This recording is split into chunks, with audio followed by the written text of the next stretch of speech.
Lo pernah nggak sih ngerasa di Indonesia tuh kadang hal yang kelihatannya sepele bisa tiba-tiba jadi urusan polisi, pengadilan, bahkan penjara. Kayak kita ngomong bukan soal korupsi triliunan ya, bukan soal mafia besar, tapi soal orang kecil curhat, kritik, atau mengambil barang yang nilainya nggak seberapa.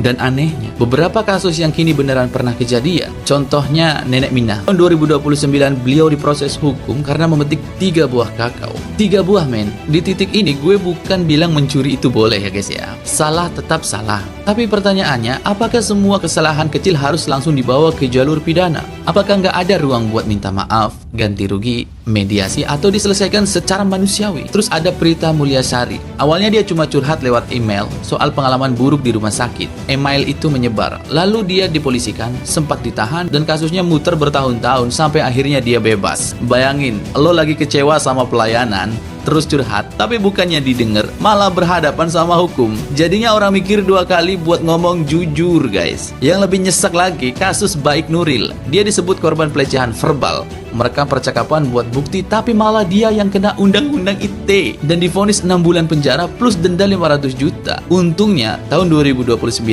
dia dapat amnesti dari presiden. Di sini absurdnya keras banget guys. Orang yang merasa jadi korban malah harus keliling cari keadilan dulu. Seolah-olah hukum itu kadang lebih cepat nangkep siapa yang ngomong gitu daripada melihat kenapa dia ngomong. Ada juga Saiful Mahdi, dosen yang kritik proses seleksi CPNS di grup WhatsApp kampus. Lucu. Kritik di grup, lalu berujung 3 bulan penjara dan denda 10 juta. Nah, ini yang bikin publik sering kesal. Kritik itu mestinya jadi alarm. Kalau kritik sedikit-sedikit dipidana, lama-lama orang bukan jadi tertib, tapi jadi takut. Takut ngomong, takut lapor, takut membela diri. Kritik ke kepolisian. Dan buat kepolisian, kritik santainya gini. Polisi itu jangan cuma jadi pintu masuk perkara, tapi juga harus jadi filter akal sehat. Karena begitu laporan masuk, hidup orang bisa berubah total. Dipanggil, diperiksa, jadi tersangka, nama viral, keluarga kena mental. Padahal belum tentu masalahnya layak dibawa ke pidana.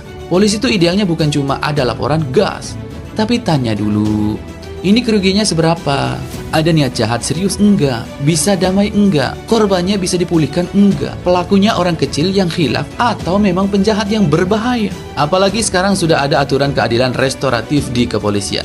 Jadi harusnya untuk perkara ringan, polisi bisa lebih ringan, polisi bisa lebih sering jadi jembatan damai, bukan langsung jadi eskalator menuju penjara. Gue jadi ingat satu kisah dalam hadis tentang Utsman bin Zain. Dulu ada perempuan dari Bani Makhzum yang mencuri, lalu orang-orang ingin minta keringanan karena status keluarganya terpandang. Nabi Muhammad SAW marah karena hukum jangan berat ke orang kecil tapi lunak ke orang besar. Intinya, keadilan itu jangan lihat siapa orangnya. Nah, pelajaran dari situ bukan berarti semua orang kecil harus dihukum keras, tapi hukum harus adil. Jangan tajam ke bawah, tumpul ke atas. Kalau rakyat kecil salah sedikit langsung diproses, tapi yang punya kuasa bisa nego sana sini. Itu bukan keadilan, coy. Itu cuma formalitas pakai seragam hukum. Jadi menurut gue, kasus-kasus kayak gini harus jadi cermin hukum. Memang perlu tegas, tapi juga harus punya hati. Polisi, jaksa, hakim semuanya harus ingat, tujuan hukum bukan cuma menghukum orang, tapi menjaga keadilan. Sekarang menurut lu gimana?